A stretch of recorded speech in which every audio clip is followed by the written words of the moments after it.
ए भौजी तोर बहिनी हाँ घुर घुर के मोला देखे। ए भौजी तोर बहिनी हाँ घुर घुर के मोला देखे।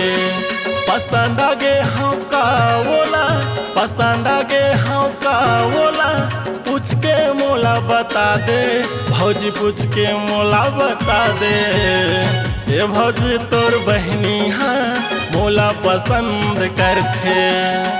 ए भौजी तोर बहिनी हाँ घुर घुर के मोला देखे।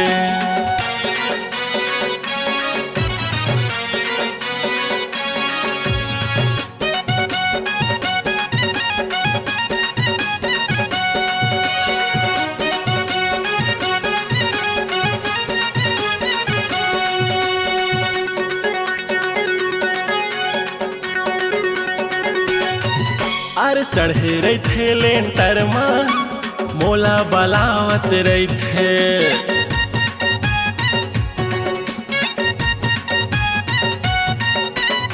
नहीं जावाओ तीर माता गुस्सा मोला देखा थे। कैसे समझावा पगलीला मोर बर दीवानी होते।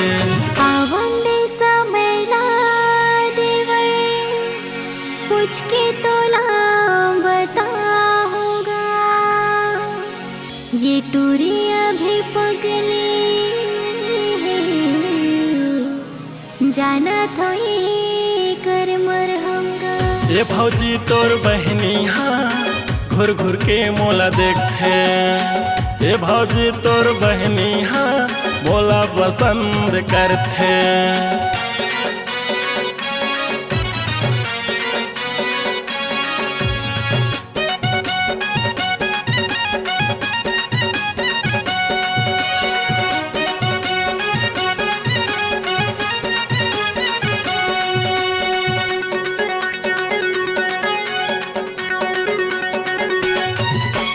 माहूला पसंद आगे है भौजी घर में बात बता दे।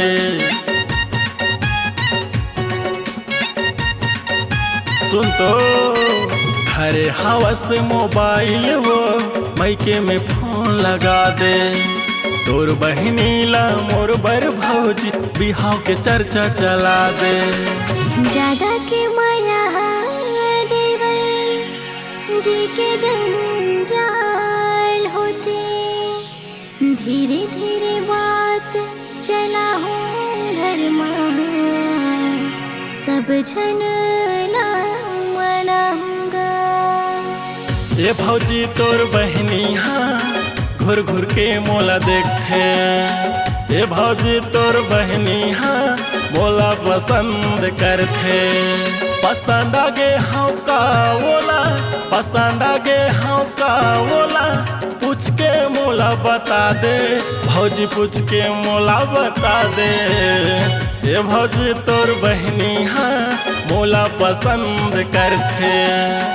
ये भौजी तोर बहिनी हाँ घुर घुर के मोला देखे। ये भौजी तोर बहिनी हाँ मोला पसंद करथे। ये भौजी तोर बहिनी हाँ घुर घुर के मोला देखे।